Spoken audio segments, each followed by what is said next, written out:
এখানে আওয়ামী লীগকে একেবারে কোণঠাসানা নিঃশেষ করে দেওয়ার জন্য গ্রামে গঞ্জে আওয়ামী লীগের সাপোর্টারদের, পরিবারদের, নেতা কর্মী, গ্রাসরুট পর্যন্ত হত্যা করা হচ্ছে নির্মূল করার জন্য।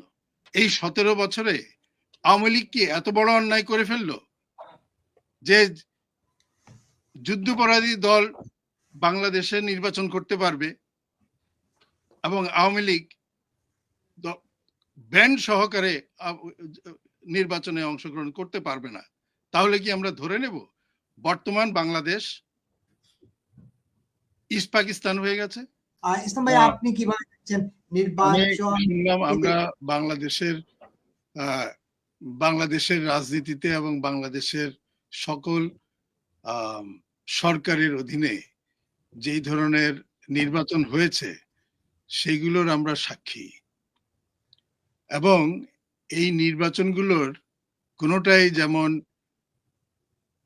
মিস রুমা বলেছেন, সেগ্রিগেটেড ওয়েতে প্রত্যেকটা নির্বাচনের প্রশ্নবিদ্ধ ছিল, এবং সেই প্রশ্নবিদ্ধ অবস্থায় যদি থেকে থাকে সেই দলগুলোর, সেইখানে যদি প্রশ্নবিদ্ধ হয়ে থাকে এবং তারা কিভাবে এই নির্বাচনে অংশগ্রহণ করতে পারে, এবং সিমিলার ত্রুটি বাংলাদেশে বিগত 15-16 বছরে যে সরকার ছিল, একটা নির্বাচন ছাড়া সকলের মতে বা আংশিক মতে কয়েকটা নির্বাচন ত্রুটিপূর্ণ ছিল। এখন ত্রুটিপূর্ণ হওয়ার জন্য দায়ী কারা? নির্বাচন হচ্ছে এমন একটি জিনিস যে আপনাকে, যদি আপনি রাজনৈতিক দল হয়ে থাকেন তাহলে আপনি নির্বাচনে অংশগ্রহণ করবেন, এটা হচ্ছে আপনার নির্বাচন দল হওয়ার একটা ম্যান্ডেট। আপনি যদি অংশগ্রহণ না করেন দল হিসেবে, এনার যে সাপোর্টার্স আছে সেই সাপোর্টার্সদেরকে গলা টিপে আপনি ঘরে বসিয়ে রাখবেন, আপনি বাকরুদ্ধ করাচ্ছেন। একটি দল হিসেবে, একটা রাজনৈতিক দল হিসেবে যে কোনো একটা যে এমন কথা বলে যে আমরা পার পাবো না বা আমরা জিততে পারবো না বলে আমরা অংশগ্রহণ করছি না, সেটা তো একটা অজুহাত হতে পারে না। আমি আফ্রিক ভাইয়ের কে শ্রদ্ধার সাথে বলছি, একটি জিনিস হচ্ছে, আমি একটু পেছনে চলে যাই, যদি আওয়ামী লীগকে বিগত 17 বছরের ভালো মন্দের কাজের মধ্যে যে জিনিসটি ধরা হচ্ছে কিছু মন্দের কাজের জন্য একটা দলকে ব্যান করা হলো, পলিটিক্যাল আপনি এক্সপ্রেশনের জন্য দল এবং সাপোর্টারদেরকে সাপ্রেস করা হচ্ছে বলপূর্বকভাবে ব্যান করে। এই ব্যানিং রাজনীতি কি এর পূর্বে কোনো ইলেকশনের সময় হয়েছিল? হয়নি।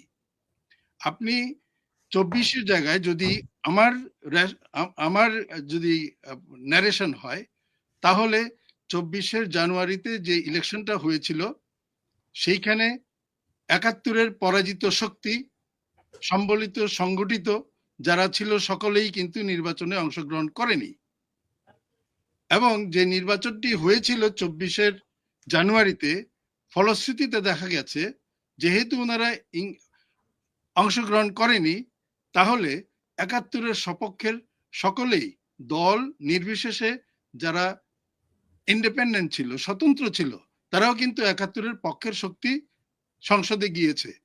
কারো কাছে এটি নিরঙ্কুশ 71-এর পক্ষের একটি নির্বাচন এবং সংসদ বলে গণ্য করা হয়। এই ধরনের রেশনাল, এই ধরনের মত কিন্তু আসছে। আচ্ছা, এখন যে ফেব্রুয়ারিতে যে নির্বাচনটা আসছে, এই নির্বাচনে শুধু 71-এর পরাজিত শক্তিরা আর কিছু হাইব্রিড দল রাজনীতি মূল, মানে এটা হচ্ছে সুবিধা নিয়ে রাজনীতি করা, সেইখানে আওয়ামী লীগ কেন বাদ পড়বে ব্যান সহকারে? আওয়ামী লীগ তো কোনো দলকে ব্যান করে নাই। এখন আপনি যদি বলেন, যেখানে জামাতি ইসলামের ইতিহাস আপনি ভালো জানেন, আমরা একসাথে যুদ্ধাপরাধীদের বিচারের তদন্ত করেছি, একসাথে সেই সমস্ত কাজ করার যেই ক্রেডিবিলিটি সেটা কখনোই নষ্ট হবে না। তারপরেও এই ১৭ বছরে আওয়ামী লীগ কি এত বড় অন্যায় করে ফেললো যে যুদ্ধাপরাধী দল বাংলাদেশে নির্বাচন করতে পারবে এবং আওয়ামী লীগ ব্যান্ড সহকারে নির্বাচনে অংশগ্রহণ করতে পারবে না? তাহলে কি আমরা ধরে নেব বর্তমান বাংলাদেশ ইস্ট পাকিস্তান হয়ে গেছে? এখানে আওয়ামী লীগকে একেবারে কোণঠাসানা নিঃশেষ করে দেওয়ার জন্য গ্রামে গঞ্জে আওয়ামী লীগের সাপোর্টারদের, পরিবারদের, নেতা কর্মী, গ্রাসরুট পর্যন্ত হত্যা করা হচ্ছে নির্মূল করার জন্য। এটি কি, এই রাজনীতি কি আপনি সাপোর্ট করেন? একটা প্রশ্ন। দ্বিতীয় প্রশ্ন,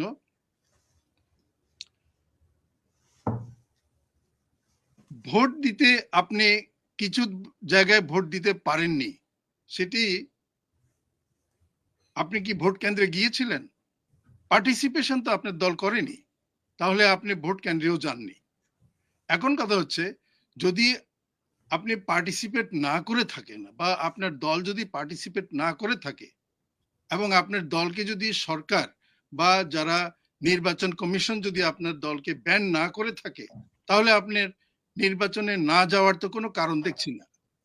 যেহেতু আপনারা দলগতভাবে ডিসিশন নিয়েছেন যে আপনারা অংশগ্রহণ করবেন না, সেটাই যদি হয়ে থাকে তাহলে যারা অংশগ্রহণ করছে তারা তো টুর্নামেন্টে ওয়াকওভার নিয়ে নেবে, এটাই স্বাভাবিক। তারপরে যদি আমি রেটরিক দেই যে বাক্স পড়া রাত্রেই সিল মেরে দিয়েছে, দিনের বেলার রাতে ভোট হয়েছে, এগুলো তো রেটরিক।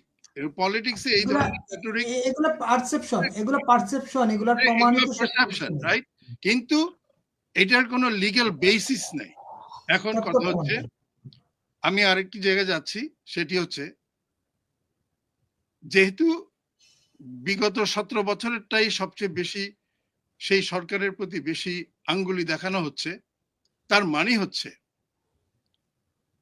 ৭১-এর পক্ষের একটি শক্তি, যে শক্তিটা দেশের উন্নতি করেছে, যেই ধরনের উন্নতি করেছে, ইনফ্রাস্ট্রাকচারের উন্নতি করেছে, সেই কর্মকাণ্ড করার জন্য, ওই সমস্ত কাজকে সাকসেস করার জন্য আজকে যেটা বিগত 16 মাসে দেখছি যে ৭১-এর পরাজিত শক্তিরা যেভাবে আন্ডারগ্রাউন্ডে বিভিন্ন রকমের করাপশন করেছিল, এখন তো 14 মাসে বা 16 মাসে অনেক কিছু বের হয়ে যাচ্ছে।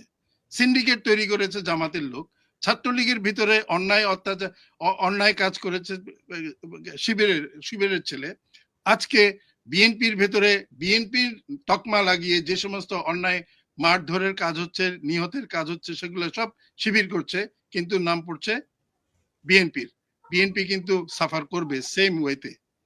এখন কথা হচ্ছে, আপনারা, আমি খুব শ্রদ্ধার সাথে ডক্টর কামাল সাহেবকে, আমি কোনো এক সময় ওনার চেম্বারে 6 মাস কাজ করেছি এবং আপনিও জানেন যে আপনার সাথে সাথে কিন্তু আমিও গণফোরামে একবার ছিলাম। কিন্তু আমার কথা হচ্ছে যে 71-এর পক্ষের যে শক্তিটা, সেই শক্তিটার ভেতরে অ্যাসারশনটা এত দোদুল্যমান হলে তো সেখানে আমরা কাজ করতে পারি না, রাজনীতি করা মুশকিল। আপনি গণফোরাম, ডক্টর কামাল হোসেন ৭১-এর পক্ষের একটি শক্তি। এই ৭১-এর পক্ষের শক্তিটি শুধু আওয়ামী লীগ বহন করবে, বঙ্গবন্ধু শুধু আওয়ামী লীগ বহন করবে, এই জায়গায় কেন যাচ্ছেন আপনারা? আপনাদের যাওয়া উচিত গণফোরাম। আমি শুনেছি, সরাসরি শুনেছি, আমাদের অগ্রজ খুবই সম্মানিত ডক্টর কামাল সাহেব, তিনি কিন্তু বঙ্গবন্ধুকে অস্বীকার জাননি, কিন্তু মাঠে ময়দানে আপনার নির্বাচনের নামে যেই জায়গাটায় ৭১-এর পরাজিত শক্তিদের অবস্থান রয়েছে, সেইখানে গণফোরাম যদি মনে করেন যে আমি ৭১-এর পক্ষের শক্তি, তাহলে এই নির্বাচনে অংশগ্রহণ করার সেই ইন্টেনশনটা আপনারা আনেন কি করে? গেল এক জায়গায়। 2 নম্বর হচ্ছে, ইলেকশন হচ্ছে পার্টিসিপেটরি। এখন ন্যারেশন দেওয়া হচ্ছে যে সর্ব দল যদি পার্টিসিপেট নাও করে, তারপরেও যদি জনগণের ভোট দেওয়ার অধিকার নিশ্চিত করা যায়, তাহলে নাকি এটা পার্টিসিপেটরি। এখন যেই দলের মার্কা ব্যালট পেপারে থাকবে না, তাহলে দল নির্বিশেষে তার সাপোর্টার ভোটার কোথায় ভোট দেবে? তাহলে ব্যান করে যখন একটা প্রতীককে আপনি নির্বাচনের মাঠ থেকে বিতাড়িত করছেন এবং মবিং এর দ্বারা তাদেরকে হত্যাযজ্ঞের মৃত্যুর মুখে ঢেলে দিচ্ছেন, তাহলে সেখানে নিশ্চয়ই আপনার কথা মতো 30% লোক কিন্তু নির্বাচনে অংশগ্রহণ করতে পারছে না।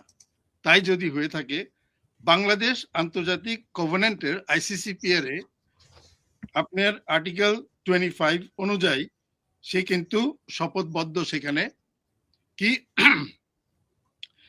right of every citizen to take part in the conduct of public affairs directly or through freely chosen representatives, to vote and to be elected at genuine periodic elections, so and so, so and so. শুধু একটা সেকশনে যদি যাই, তাহলে বাংলাদেশ যেহেতু এখনো সেই জায়গায় ICCPR সিগনেটরিজ, আমি অন্যান্য কোভেনেন্টস গুলো আনছি না, আমি শুধু একটাই আনছি এখন, এর অনেক বড় লিস্ট রয়ে গেছে। তাহলে বর্তমান ইন্টারিম যদি তারা নিজেদেরকে সরকার বলছেন, এটা আমার ভাষায় তারা হচ্ছে illegal operators of the Bangladesh government. এই ইলিগাল অপারেটরস এর আন্ডারে যে ইলেকশনটা কন্ডাক্ট হচ্ছে, তাহলে কি তারা দেশের এবং আন্তর্জাতিক আইন মেনে কি ইলেকশনটা করছেন? যদি না করে থাকেন, তাহলে আপনি আপনার দল সহ নির্বাচনে কোন গ্রাউন্ডে অংশগ্রহণ করতে গেছেন আর কোন গ্রাউন্ডে এখন বের হয়ে আসছেন, আপনার কাছ থেকে শুনবো।